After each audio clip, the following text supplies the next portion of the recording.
ஓம் சாய்ராம். எனது குருமார்கள் ஸ்ரீ அக்கல்கோட் சுவாமி சமர்த்தர் அவர்களுக்கும் ஸ்ரீ ஷிரடி சாய்நாத் மகாராஜ் அவர்களுக்கும் நமஸ்காரங்கள். ஸ்ரீ சாய் சத் சரித்தம் அத்தியாயம் 3. சாய்பாபாவின் அனுமதியும் வாக்குறுதியும், அடியார்களுக்கு இடப்பட்ட திருப்பணிகள், பாபாவின் நிகழ்ச்சிகள், வழிகாட்டும் விளக்குகள், அவரின் தாயன்பு, ரோஹிலாவின் கதை, பாபாவின் சுவையும் அமுதமுமான மொழிகள். முந்தைய அத்தியாயத்தில் விளக்கப்பட்டபடி சாய்பாபா தமது பூரண சம்மதத்தை தெரிவித்து கூறியதாவது: சச்சரித்தம் எழுதுவதை பற்றி நான் உம்முடன் முழுமையாக சம்மதிக்கிறேன். நீர் உமது கடமையை செய்யும். சிறிதளவும் அஞ்சாதீர். என் மொழிகளில் நம்பிக்கை வையும். என்னுடைய லீலைகள் எழுதப்படுமானால் அறியாமை அகலும்.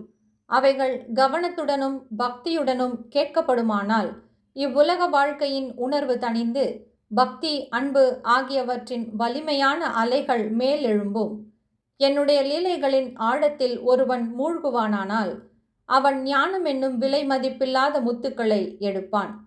இதை கேட்டு இந்நூல் ஆசிரியர் மிக்க மகிழ்ச்சி அடைந்தார். உடனே தன்னம்பிக்கை உடையவராயும் பயமற்றவராயும் ஆனார். இப்பணி வெற்றிகரமாக நிறைவேறியே தீர வேண்டும் என்றும் எண்ணினார்.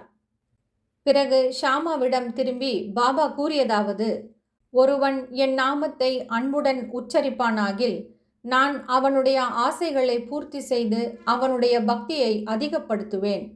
என் வாழ்க்கையையும் செயல்களையும் ஊக்கமுடன் இசையாக பாடுவானாயின் அவனுக்கு முன்னும் பின்னும் எல்லா திக்குகளிலும் சூழ்ந்திருப்பேன்.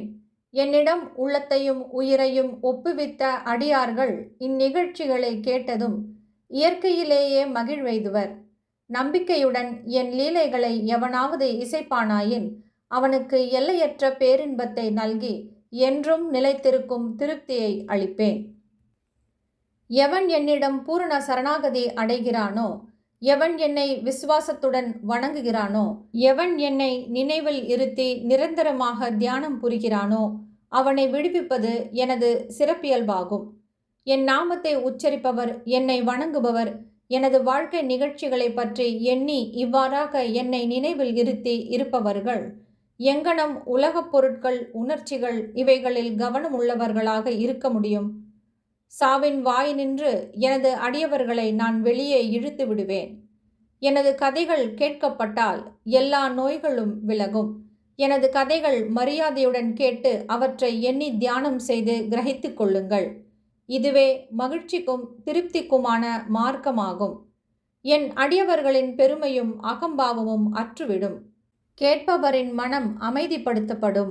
அன்றியும் அது இதயபூர்வமும் முழுமையுமான பக்தியாயிருப்பின் மனம் உச்ச உணர்ச்சியுடன் ஒன்றாகிவிடும். சாயி சாயி என்று சாதாரணமாக ஞாபகமூட்டிக் கொள்வதே பேசுவதில் கேட்பதில் உள்ள பாவங்களை தீர்க்கும். அடியவர்களுக்கு அளிக்கப்பட்ட பலதரப்பட்ட பணிகள். ஆண்டவர் வெவ்வேறு பணிகளை வெவ்வேறு அடியவர்களிடம் ஒப்புவிக்கிறார். சிலர் கோவில், மடம் ஆகியவற்றை கட்டுவதற்கும், சிலர் புண்ணிய தீர்த்தங்களுக்கு படிக்கட்டுகள் அமைப்பதற்கும் நியமிக்கப்படுகிறார்கள். சிலர் ஆண்டவன் புகழை பாட நியமிக்கப்படுகிறார்கள். சிலர் க்ஷேத்ராடன யாத்திரைக்கு அனுப்பப்படுகிறார்கள். ஆனாலும் எனக்கு சச்சரித்தம் எழுதும் வேலை ஒப்படைக்கப்பட்டது. எல்லாம் சிறிது தெரிந்து ஒன்றும் முழுமையாக தெரியாதவனை போன்ற நான் இப்பணிக்கு கொஞ்சமும் தகுதியுடையவன் அல்லன். பின்னர் ஏன் அத்தகைய கடினமான வேலையை மேற்கொள்ள வேண்டும்? எவரே சாய்பாபாவின் உண்மை வரலாற்றை எடுத்து இயம்ப முடியும்? சாய்பாபாவின் அருள் ஒன்று மட்டுமே இக்கடின வேலையை நிறைவேற்ற ஊக்கம் அளிக்க முடியும். எனவே நான் எனது பேனாவை கையில் எடுத்தபோது சாய்பாபா எனது அகங்காரத்தை அகற்றிவிட்டு அவரே தமது நிகழ்ச்சிகளையெல்லாம் வரையலானார். ஆதலின் இந்நிகழ்ச்சிகளையெல்லாம் விவரிப்பதன் பெருமை அவரையே அடைகிறது, என்னை அல்ல. பிறப்பில் மறையவனாக இருப்பினும் ஸ்ருதி, சம்ருதி என்ற 2 கண்கள், பார்வை அல்லது காட்சிகள் தேவையுள்ளவனாக இருந்தேன். எனவே சச்சரித்தத்தை எழுதவே இயலாத நிலையில் இருந்தேன். ஆனாலும் ஆண்டவன் அருள் ஊமையை பேச வைக்கிறது, முடவனை மலையை கடக்க செய்கிறது. அவரின் விருப்பப்படி காரியங்களை செயற்படுத்தும் தந்திரத்தை அவர் ஒருவரே அறிவார். புல்லாங்குழலோ ஹார்மோனியமோ எங்கனம் ஒலி எழுப்புகிறது என்பதை அறியா. இது அவற்றை வாசிப்பவனையே சார்ந்தது. சந்திரகாந்தக்கல் கசிவதும் கடல் பொங்கி எழுவதும் சந்திரோதயம் காரணமாகவே, அவற்றின் தன்மையால் அல்ல. கலங்கரை விளக்கமாக பாபாவின் கதைகள். படகுக்காரர்கள் பாறைகள் அபாயங்கள் ஆகியவற்றிலிருந்து விலகி பத்திரமாக பயணம் செய்வதற்காக கடலின் பல்வேறு இடங்களில் கலங்கரை விளக்கம் கட்டப்படுகிறது. சம்சாரம் என்னும் சாகரத்தில் சாய்பாபாவின் கதைகள் அத்தகைய பயனை நல்குகின்றன. அவைகள் அமிர்தத்துக்கு சுவையூட்டுகின்றன. நமது உலக பாதையை மிருதுவாகவும் கடப்பதற்கு எளியதாகவும் ஆக்குகின்றன. ஞானிகளின் கதைகள் ஆசிர்வதிக்கப்பட்டவைகள். நமது செவிகளின் வழியாக உள்ளத்தினுள் புகும்போது சரீராபிமானம் அல்லது அகங்காரம், துவைத்த உணர்ச்சி ஆகியவை மறைகின்றன. நம் உள்ளத்தில் அவைகள் தேக்கப்படுமானால் சந்தேகம் பறந்தோடும். சரீரத்தின் பெருமை உணர்ச்சி கீழே இறங்கும். ஏராளமாக விவேகம் சேகரிக்கப்படும். பாபாவின் தூய புகழை விவரிப்பதும் அதையே அன்புடன் கேட்பதும் அடியாரின் பாவங்களை அழிக்கும். கிருத்தயுகத்தின் ஆன்மீக பயிற்சியானது சமதா, உள்ளம், உடல் இவற்றின் தனித்தன்மை. திரேதாயுகத்திற்கு தியாகம், துவாபர யுகத்திற்கு வழிபாடு, கலியுகத்திற்கு இறைவனின் புகழையும் நாமத்தையும் இசையாக பாடுவதுமாகும். கடைசி பயிற்சியானது 4 வர்ணத்தை சேர்ந்த எல்லாருக்கும் உரியதாகும். மற்றைய பயிற்சிகளான யோகம், தியாகம், தியானம், தாரணை ஆகியவை பழகுவதற்கு மிகவும் கடினமானவை. இறைவனது சாய்பாபாவின் புகழை செவிமடுப்பது மிகவும் எளியதாகும். நாம் நமது கவனத்தை அவைகள் மீது திருப்ப மாத்திரமே வேண்டும். கதைகளை கேட்பதும் கீர்த்தனையாக பாடுவதும் புலனுணர்வு பொருட்கள் மீதுள்ள உறவை நீக்கி அடியவர்களை பற்றறுத்தவர்களாக்கி முடிவில் ஆன்ம உணர்வுக்கு வழிநடத்தி செல்லும்.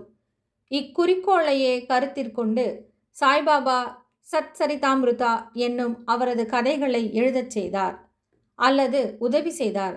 அடியவர்கள் இப்போது இக்கதைகளை எளிதாக படிக்கவோ கேட்கவோ செய்யலாம். அங்கனம் செய்யும் போது அவரை தியானம் செய்க. சாய்பாபாவின் தாய் அன்பு. தன் இளங்கன்றை பசு எங்கனம் நேசிக்கிறது என்பதை யாவரும் அறிவர். அதன் மடி எப்போதும் நிறைந்திருக்கிறது. கன்று பால் வேண்டி மடியை முட்டும் போது தடையின்றி பால் பெருக்கெடுக்கின்றது. அங்கனமே தாயாரும் தக்க தருணத்தில் தன் குழந்தையின் பசி அறிந்து முளையமுது தந்து ஊட்டுகிறாள். அதற்கு ஆடை அழகுற அணிவிப்பதிலும் சிறப்புற சிங்காரிப்பதிலும் முக்கிய கவனம் செலுத்துகிறாள்.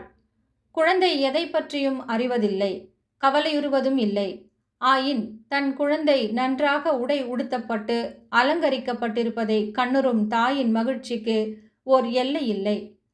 தாயன்பு விசித்திரமானது, அசாதாரணமானது, பற்றில்லாதது, இணையில்லாதது. தமது அடியவர்களிடம் சத்குருவும் இத்தகைய தாயன்பு காண்பிக்கிறார்கள். இத்தகைய அன்பை சாய்பாபா என்னிடம் கொண்டிருந்தது. அதை பற்றிய நிகழ்ச்சி கீழ் வருமாறு. நான் அரசாங்க வேலையிலிருந்து 1916ஆம் ஆண்டில் ஓய்வு பெற்றேன். கௌரவமாக என் குடும்பத்தை நடத்துவதற்கு எனக்கு தீர்மானித்து தரப்பட்ட பென்ஷன் போதவில்லை. குரு பூர்ணிமா அன்று நான் ஷீரடிக்கு சென்றிருந்தேன். அங்கு அண்ணா சிஞ்சனிக்கர் அவராகவே பாபாவிடம் எனக்காக கீழ் வருமாறு வேண்டினார். தயவு செய்து அவரை அன்புடன் நோக்குங்கள். அவர் பெரும் பென்ஷன் அறவே போதாது. அவரது குடும்பமோ வளர்ந்து வருகிறது. அவருக்கு வேறு வேலை ஏதும் கொடுங்கள். அவரது சிந்தா குலந்தனை தீர்த்து அவரை மகிழச் செய்யுங்கள். பாபா பதில் அளித்தார்.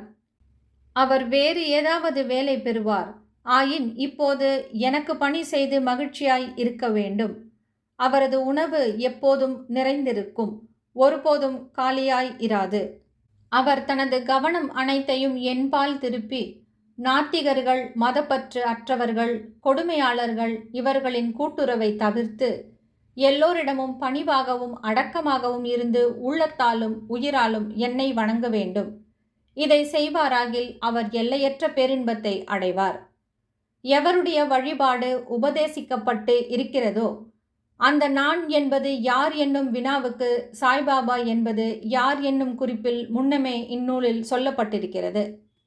ரோஹிலாவின் கதை.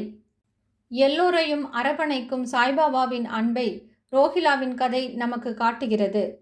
உயரமாகவும் வாட்டசாட்டமாகவும் காளையை போன்ற வலிமை உடையவனாகவும் உள்ள ரோஹிலா என்பவன் ஷிரடிக்கு வந்தான். நீண்ட கஃப்னி என்னும் உடை அணிந்திருந்தான். பாபாவிடம் உள்ள அன்பினால் அங்கு தங்கியிருந்தான். இரவும் பகலும் கலிமாவை, திருக்குரானின் பாடல்களை சப்தமாகவும் குரூரமாகவும் ஒப்பித்து அல்லாஹு அக்பர், கடவுள் பெரியவர் என்று கத்துவான். ஷிரடியின் பெரும்பாலான மக்கள் பகலெல்லாம் தங்கள் வயலில் வேலை செய்துவிட்டு இரவு வீட்டிற்கு திரும்பும்போது ரோஹிலாவின் குரூர இரைச்சல்களாலும் கத்தல்களாலும் வரவேற்கப்படுவார்கள். அவர்கள் தூங்க முடியாமல் மிகுந்த தொல்லையும் அசௌகரியமும் அடைந்தனர். மௌனமாக இத்தொந்தரவை சில நாட்கள் பொறுத்திருந்து அவர்களால் இனிமேல் இத்துயரம் பட முடியாது என்னும் நிலை வந்தவுடன் பாபாவை அணுகி இதை கவனித்து ரோஹிலாவின் தொந்தரவை நிறுத்தும்படி வேண்டிக் கொண்டனர். பாபா அவர்களின் வேண்டுதல்களை கவனிக்கவில்லை. மாறாக அவர்களை கடிந்தார். அவர்களை தங்கள் வேலைகளை கவனிக்கும்படியும் ரோஹிலாவை கவனிக்க வேண்டாம் என்றும் கூறினார். அவர் மேலும் ரோஹிலாவுக்கு மிகவும் கெடுதலான மனைவி ஒருத்தி இருக்கிறாள் என்றும் அவள் உள்ளே வர முயன்று ரோஹிலாவையும் தம்மையும் தொந்தரவு செய்வதாயும், ஆனால் ரோஹிலாவின் பிரார்த்தனைகளை கேட்டவுடன் அவள் உள்ளே நுழைய துணியவில்லை என்றும், ஆதலால் அவர்கள் மன அமைதியுடன் மகிழ்ச்சியுடனும் இருக்கிறார்கள் என்றும் கூறினார். உண்மையில் ரோஹிலாவுக்கு ஒரு மனைவியும் கிடையாது. அவனுக்கு மனைவியாக பாபா குறிப்பிட்டது துர்புத்தி, அதாவது கெட்ட எண்ணங்களாகும். ஏனெனில் வேறெதை காட்டிலும் கடவுளிடம் வேண்டிக் கொள்வதிலும் முறையிட்டு பேரிரைச்சல்கள் செய்வதையும் பாபா விரும்பினார். அவர் ரோஹிலாவின் பக்கம் இருந்து ரோஹிலாவின் இரைச்சல்களையும் கூக்குரல்களையும் பொறுத்து கொள்ளுமாறு அவை சீக்கிரம் மறைந்துவிடும் என்றும் கூறினார். பாபாவின் இனியதும் அமிர்தத்தினையொத்த வார்த்தைகளும். ஒரு நாள் மத்தியானம் ஆரத்தி முடிந்த பிறகு அடியார்கள் தங்கள் இருப்பிடங்களுக்கு திருப்பிக் கொண்டிருந்தார்கள். அப்போது பாபா கீழ்கண்ட அழகான அறிவுரையை விடுத்தார். நீங்கள் எங்கு வேண்டுமானாலும் இருங்கள், என்ன வேண்டுமானாலும் செய்யுங்கள். ஆனால் இதை நன்றாக ஞாபகத்தில் வைத்துக் கொள்ளுங்கள். நீங்கள் செய்வது அனைத்தும் எனக்கு தெரியும். நானே அனைவருடைய அந்தரங்க ஆட்சியாளனாக இதயத்தில் அமர்ந்திருக்கிறேன். இந்த உலகின் கண் அசையும் அசையா சர்வ ஜீவராசிகளையும் அரவணைக்கின்றேன். இப்பிரபஞ்சம் என்னும் தோற்றத்தை நானே கட்டுப்படுத்துபவன், ஆட்டுவிப்பவன். எல்லா வர்க்கங்களின் மூலமாதா நானே. முக்குணங்களின் கூட்டுறவும் நானே. நானே எல்லா உணர்ச்சிகளையும் உந்துபவன், படைப்பவன், காப்பவன், அழிப்பவனுமாம்.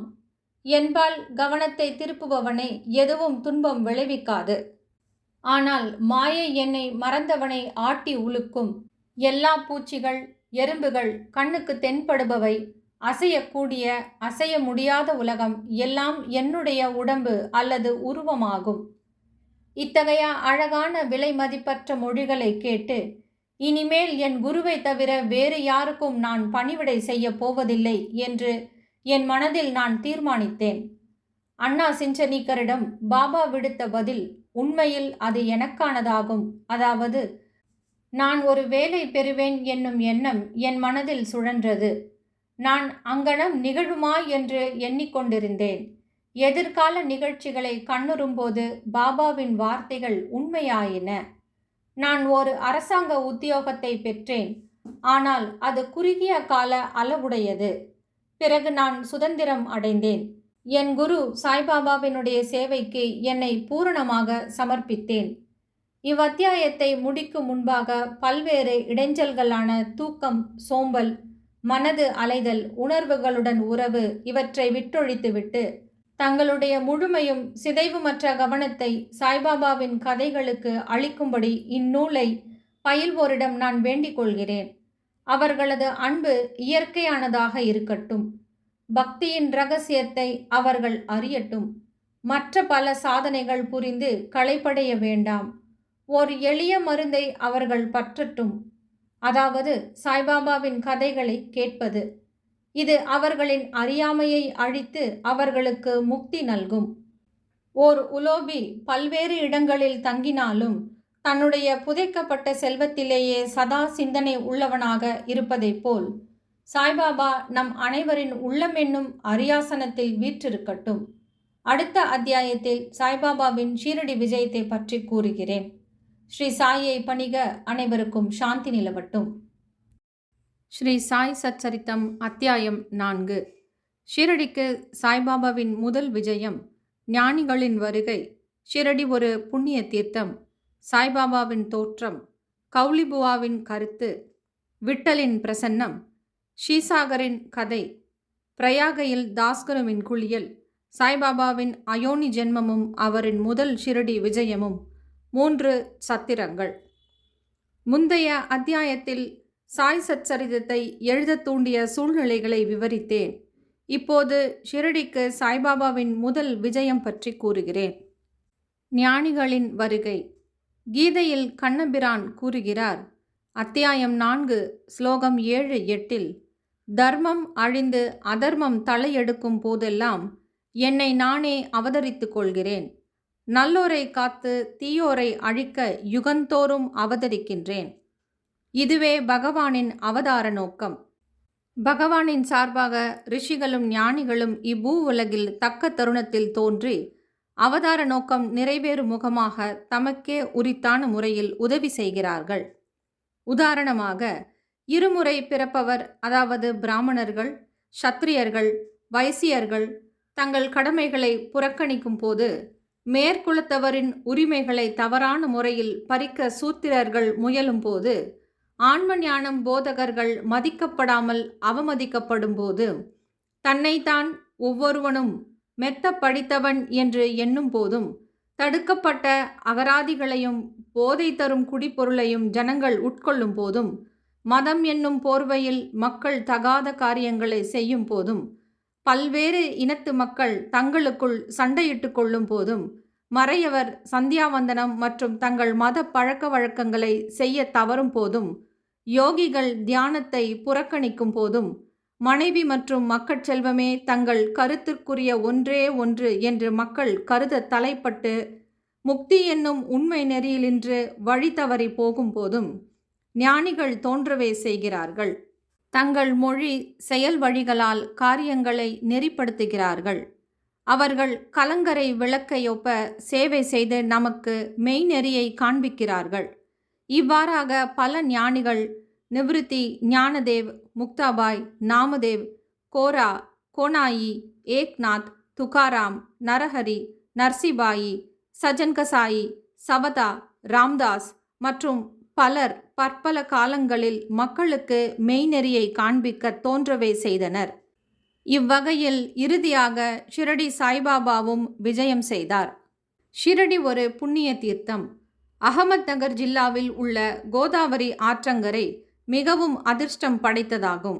ஏனெனில் அது அநேக ஞானிகளை இன்றும் புறந்தும் அடைக்கலம் கொடுத்தும் இருக்கிறது. அவர்களுள் முக்கியமானவர் ஞானேஸ்வர். ஷிரடியும் அகமத் நகர் ஜில்லாவில் உள்ள கோபர்காவன் தாலுக்காவில் தான் இருக்கிறது. கோபர்காவனில் உள்ள கோதாவரி ஆற்றை கடந்தவுடன் நீங்கள் ஷீரடிக்குள்ள வழியை அடைகிறீர்கள். 9 மைல்கள் சென்றதும் நீம்காவன் அடைகிறீர்கள். அவ்விடத்தினின்று ஷீரடி தெரிகிறது. கிருஷ்ணா ஆற்றங்கரையில் உள்ள கனகாப்பூர், நரசிம்ஹவாடி, ஔதும்பர் போன்ற மற்ற புனித கஷேத்திரங்களை போன்று ஷீரடியும் அறிமுகமானதும் புகழ் பெற்றதுமாகும். தாமாஜி செழித்து விளங்கியதும் ஆசீர்வதித்ததுமான பண்டரிபுரத்துக்கு அருகில் உள்ள மங்கள்வேடாவை போன்றும், சமர்த்த ராம்தாஸ் சஜன்கட்டில் விளங்கியதை போன்றும், நரசிம்ம சரஸ்வதி நரோபாச்சிவாடியில் விளங்கியதை போன்றும் சாய்நாத் ஷீரடியில் செழித்து விளங்கி அக்தை வாழ்த்தினார். சாய்பாபாவின் சத்துவ குணரூபம். சாய்பாபாவினால் ஷீரடி முக்கியத்துவம் பெற்றது. சாய்பாபா எத்தகைய பண்புள்ளவர் என்பதை காண்போம். கடப்பதற்கு மிகவும் கடினமான இகவாழ்வை அவர் வென்றார். சாந்தி அல்லது மன அமைதியே அவரின் அணிகலன், விவேகத்தின் பெட்டகம். அவர் வைணவ அடியார்களின் தாயகமாவார். அவர் கர்ணனையொப்ப வள்ளல்களுள் எல்லாம் தலைசிறந்த வள்ளலாக விளங்கினார். சாராம்சம் அனைத்து நின்றும் பெற்ற சாராம்சமாகவும் இருந்தார். அவருக்கு அழியும் பொருட்கள் மீது ஆசை இல்லை. அவருடைய ஒரே ஈடுபாடான ஆன்ம உணர்விலேயே எப்போதும் கவரப்பட்டார். இவ்வுலகப் பொருட்களிலோ அல்லது இவ்வுலகத்தை கடந்தவற்றிலோ அவர் மகிழ்ச்சி அடையவில்லை. அவரின் அந்தரங்கம் உள்ளம் ஒரு கண்ணாடி போன்று தூய்மையானது. அவரின் மொழிகள் எப்போதும் அமுதத்தை பெய்தன. பணக்காரர் ஏழை யாவரும் அவருக்கு ஒன்றே. புகழ்ச்சி இகழ்ச்சி இவற்றை அவர் அறிந்திருக்கவில்லை அல்லது மதிக்கவில்லை. அவரே எல்லா உயிர்கட்கும் இறைவனாவார். அவர் சரளமாக பேசி அனைவருடனும் பழகினார். நடிப்பையே தொழிலாக கொண்ட குமரிகளின் நடிப்பையும் நாட்டியத்தையும் கண்டார். கஜல் தெம்மாங்கு பாடல்களை கேட்டார். ஆயினும் இம்மியளவும் சமாதி நிலையிலிருந்து அவர் விலகவில்லை. அல்லாவின் நாமம் எப்போதும் அவர் நாவில் இருந்தது. இவ்வுலகம் விழித்திருக்கும் போது அவர் தூங்கினார். இவ்வுலகம் தூங்கும் போது அவர் சுறுசுறுப்பாய் இருந்தார். ஆழ்ந்த கடலையொப்ப அவர் மனம் அமைதியாய் இருந்தது. அவரது இருப்பிடம் தீர்மானிக்க இயலாததாய் இருந்தது மற்றும் அவர் செய்கைகள் நிச்சயமாக புரிந்து கொள்ள இயலாததாய் இருந்தது. அவர் ஓரிடத்தில் வாழ்ந்தார் எனினும் இவ்வுலகின் நடவடிக்கைகள் அனைத்தையும் அவர் அறிவார். அவரின் தர்பார் கவர்ச்சிகரமானது. தினந்தோறும் நூற்றுக்கணக்கான கதைகளை திருவாய் மலர்ந்தார். ஆனாலும் மௌன விரதத்திலிருந்து இம்மியளவும் பிறளவில்லை. மசூதியில் உள்ள சுவரின் மீது எப்போதும் சாய்ந்து கொண்டிருந்தார் அல்லது காலை மதியம் மாலை இவ்வேளைகளில் லெண்டி பூந்தோட்டம் சாவடி சயன அறை ஆகியவற்றை நோக்கி நடந்து கொண்டிருந்தார். எப்போதும் ஆன்ம உணர்வில் கருத்துள்ளவராகவே இருந்தார். சித்தராயினும் சாதகரை போன்று நடித்தார். அவர் எளிமையாகவும் தாழ்மையாகவும் அகங்காரமற்றும் இருந்து எல்லோரையும் மகிழ்வித்தார். இவரே நமது சாய்பாபா. ஷீரடி மண் சாய்பாபாவின் திருவடிகளால் மிதிப்பட்டதால் அசாதாரண முக்கியத்துவம் பெற்றது. ஆலந்தியை ஞானேஸ்வரும் பைடனை ஏக்நாத்தும் உயர்த்தியதையொப்ப ஷீரடியை சாயி உயர்த்தினார். ஷீரடியின் புல்லின் அரும்புகளும் கற்களும் ஆசீர்வதிக்கப்பட்டவைகள். ஏனெனில் அவைகள் எளிதாக சாயின் திருவடிகளை முத்தமிட முடியும்.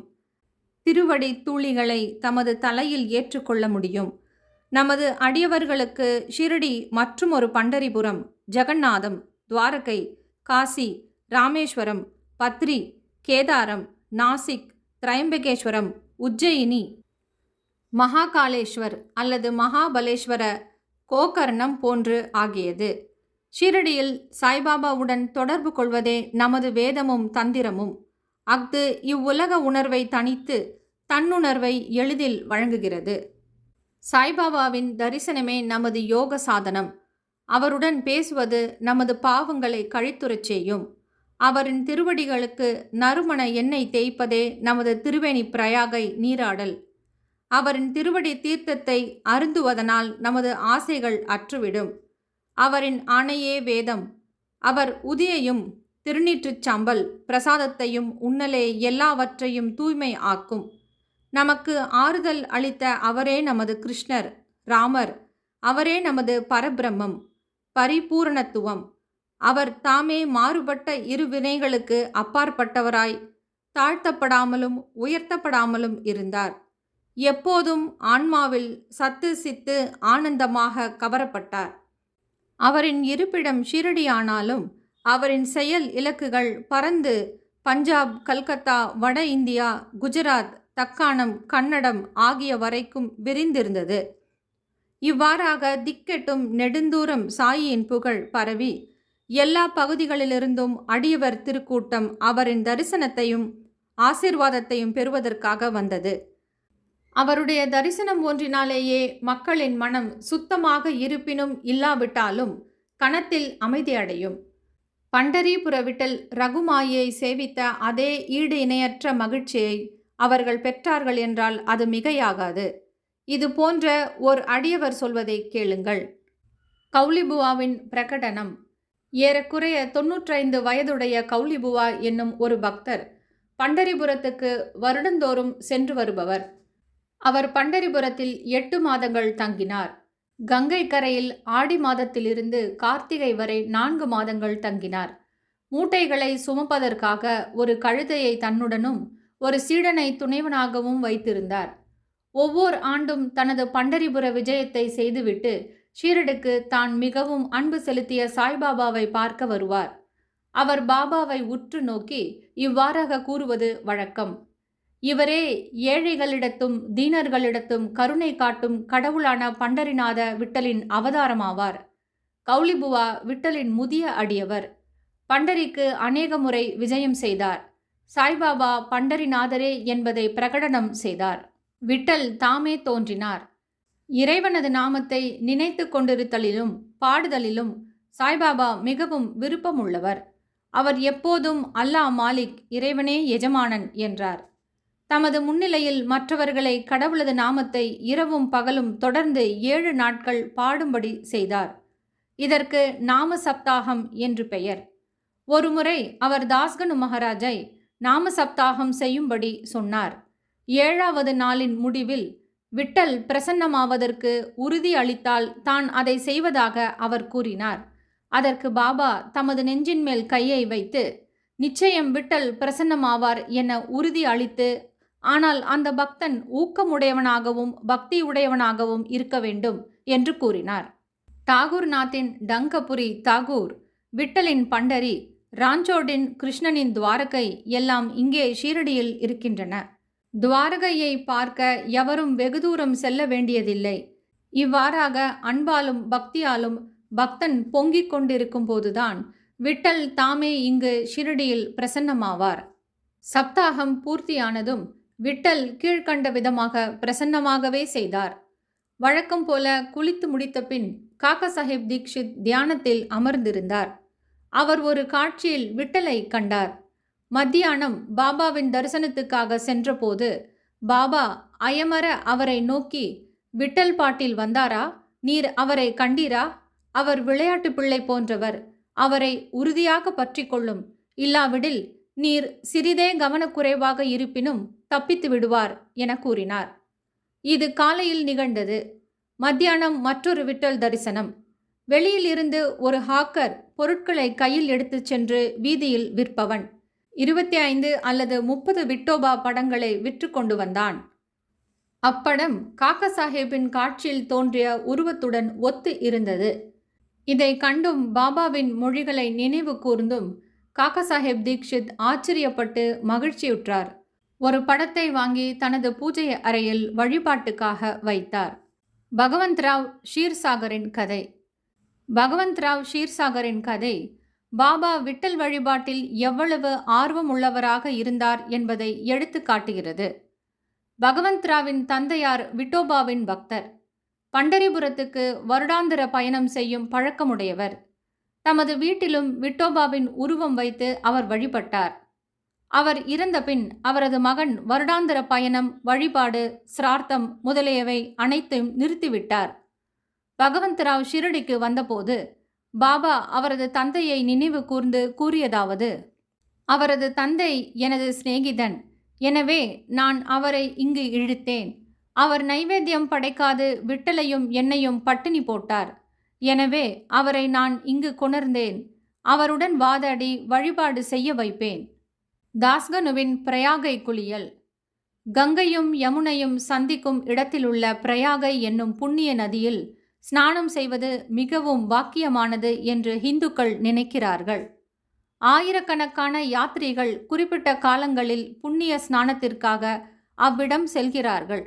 ஒருமுறை தாஸ்கனு தான் ஸ்நானம் செய்வதற்காக பிரயாகை போக வேண்டும் என்று நினைத்தார். பாபாவிடம் அங்கனமே செய்வதற்கு அனுமதி வேண்டி வந்தார். பாபா அவருக்கு சொல்லிய பதில்: அவ்வளவு தூரம் போக வேண்டிய அவசியமில்லை. நமது பிரயாகை இங்கேயே இருக்கிறது. என்னை நம்பு என்றார். அப்போது ஆச்சரியத்திலும் ஆச்சரியம். தாஸ்கனு தனது தலையை பாபாவின் அடிகளில் வைத்ததும் கங்கை, யமுனை ஆறுகளின் புனித நீர் பாபாவின் 2 கால் கட்டை விரல்களிலிருந்து சீராக வெளிப்பட்டது. இவ்வாச்சரியத்தை கண்ணுற்ற தாஸ்கனு அன்பு ஆழ்ந்த மரியாதை உணர்ச்சியால் பெரிதும் கவரப்பட்டார். அவர் கண்கள் நீரால் நிறைந்தன. அந்தரங்கத்தில் அவர் உணர்ச்சியால் உந்தப்பட்டார். அவருடைய பேச்சு பாபாவின் புகழையும் அவரின் லீலைகளையும் குறிப்பிடும் கவிதையாக பொங்கி வெளிப்பட்டது. சாய்பாபாவின் அயோனி ஜென்மமும் அவரின் முதல் ஷிரடி விஜயமும். சாய்பாபாவின் பெற்றோர், பிறந்த இடம் இவற்றை பற்றி ஒருவருக்கும் தெரியாது. பல விசாரணைகள் செய்யப்பட்டன. பாபாவிடமும் மற்றவர்களிடமும் பல கேள்விகள் கேட்கப்பட்டன. ஆனால் திருப்தியான பதிலோ செய்திகளோ இதுவரை கிடைக்கவில்லை. வழக்கத்தில் இவைகளை பற்றி நமக்கு ஒன்றும் தெரியாது. சாதாரண மனிதர்களை ஒப்ப நாமதேவர், கபீர் முதலியோர் பிறக்கவில்லை. அவர்கள் சிசுக்களாக முத்துகளின் தாயினிடத்தில் ஆற்றில் காணப்பட்டார்கள். நாமதேவ் கோனாயியால் பிம்ராதி ஆற்றிலும், கபீர் தமால் என்பவரால் பாகிரதி ஆற்றிலும் கண்டெடுக்கப்பட்டார்கள். சாய்பாபாவின் விஷயமும் அதையொத்ததாகும். பக்தர்களுக்காக ஒரு வேப்ப மரத்தடியில் 16 வயது இளைஞனாக தாமே முதலில் தோன்றினார்.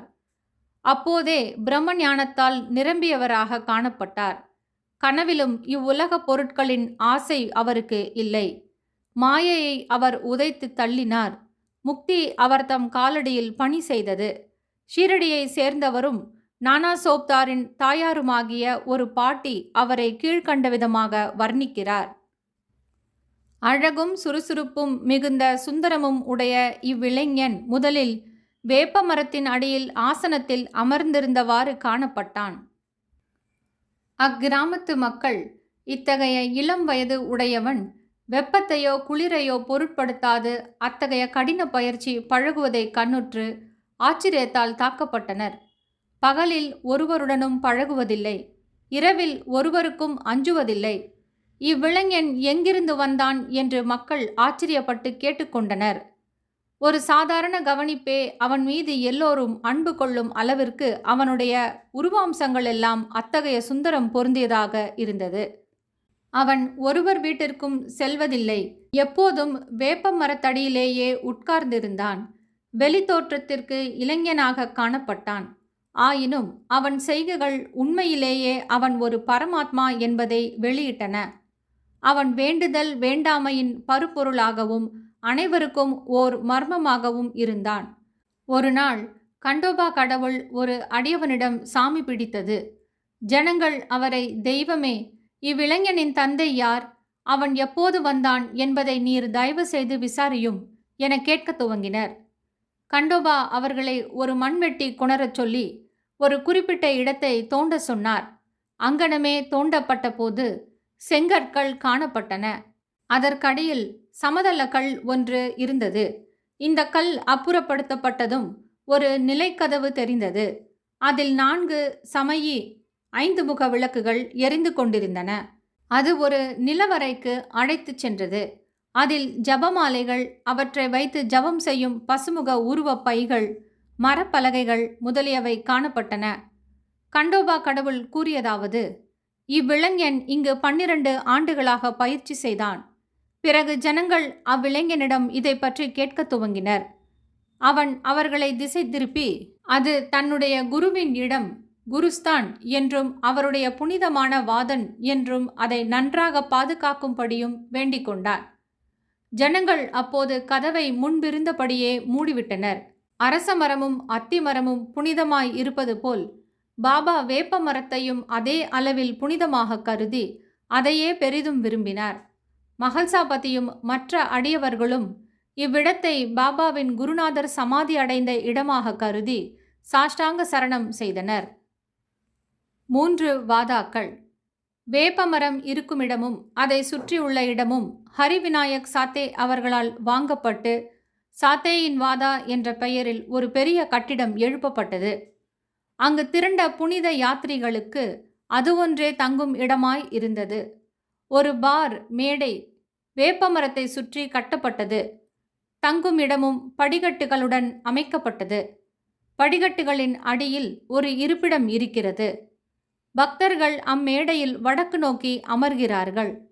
வியாழன் வெள்ளிக்கிழமைகளில் மாலை நேரங்களில் அங்கு வாசனை பொருட்களை எரிப்பவர்கள் கடவுள் கிருபையால் மகிழ்ச்சியுடன் இருப்பர். இந்த வாதா பழமையானது, உதிர்ந்து கொட்டும் தன்மை உடையதாகவும் பழுது பார்க்க வேண்டியதாகவும் இருந்தது. அதற்கு தேவையாய் இருந்த பழுது பார்க்க வேண்டியவை சேர்க்க வேண்டியவை மாறுபாடுகள் எல்லாம் சமஸ்தானத்தால் செய்யப்பட்டன. சில ஆண்டுகளுக்கு பின் தீக்ஷித் என்ற பம்பாய் வக்கீல் இங்கிலாந்து சென்றிருந்தார். அங்கு நேரிட்ட ஒரு விபத்தில் தனது காலை முறித்து கொண்டார். இக்காயம் எந்த விதத்திலும் குணப்படும் வழியை காணவில்லை. நானா சாஹேப் சந்தோர்கர் சாய்பாபாவிடம் முயற்சிக்கும்படி அறிவுறுத்தினார். எனவே அவர் 1909 சாய்பாபாவை கண்டு தனது கால் ஊனத்தை விட தனது மன ஊனத்தை குணமாக்கும்படி வேண்டிக் கொண்டார். சாய்பாபாவின் தரிசனத்தால் மகிழ்ச்சியுற்று ஷிரடியிலே தங்கிவிட முடிவு செய்தார். எனவே தனக்காகவும் அடியவர்களுக்காகவும் ஒரு வாதாவை எழுப்பினார். 10/2/1910 அன்று அக்கட்டிடத்திற்கு அஸ்திவாரம் இடப்பட்டது. இந்த நாளில் மற்ற 2 முக்கிய சம்பவங்கள் நிகழ்ந்தன. தாதா சாஹேப் கபர்டே தனது வீடு திரும்புவதற்கு அனுமதி அளிக்கப்பட்டார். சாவடியில் இரவு ஆரத்தி தொடங்கியது. இந்த வாதா கட்டி முடிக்கப்பட்டு 1911 ராமநவமி தினத்தில் உரிய மரியாதைகளுடனும் சம்பிரதாயங்களுடனும் பிரவேசம் செய்யப்பட்டது. நாக்பூரை சேர்ந்த புகழ்பெற்ற லட்சாதிபதியான பூட்டி அவர்களால் மற்றொரு வாதா அல்லது அரண்மனை மாளிகையும் எழுப்பப்பட்டது. ஏராளமாக பணம் இக்கட்டிடத்திற்கு செலவிடப்பட்டது. ஏனெனில் சாய்பாபாவின் உடல் இவ்விடத்தில்தான் அடக்கம் செய்யப்பட்டு இருக்கிறது. இது தற்போது சமாதி கோவில், சமாதி மந்திர் என வழங்கப்படுகிறது. இவ்விடத்தில் பாபா தண்ணீர் விட்டு கவனித்து வந்த ஓர் பூந்தோட்டம் இருந்தது. முன்னர் ஒன்றுமே இல்லாத இடத்தில் 3 வாதாக்கள் எழும்பின. இவை எல்லாவற்றிலும் ஆரம்ப காலத்தில் அனைவருக்கும் சாத்தேவின் வாதாவே நிரம்ப பயன்பட்டது. வாமன் தாத்யாவின் உதவியுடன் சாய்பாபா கவனித்த தோட்டத்தின் கதை, சாய்பாபா ஷிரடியில் தற்காலிகமாக இல்லாதிருந்து சாந்தபட்டிலின் கல்யாண ஊர்வலத்துடன் மீண்டும் வருகை, தேவிதாஸ், ஜானகிதாஸ், கங்காகீர் இவர்களின் பழக்கம், மொஹிதீன் தம்போலியுடன் பாபாவின் மல்யுத்த போட்டி, மசூதியில் இருப்பிடம், டேங்க்லே மற்ற அடியவர்களின் அன்பு, மற்ற பிற விஷயங்கள் அடுத்த அத்தியாயத்தில் விவரிக்கப்படும். ஸ்ரீ சாயியை பணிக. அனைவருக்கும் சாந்தி நிலவட்டும்.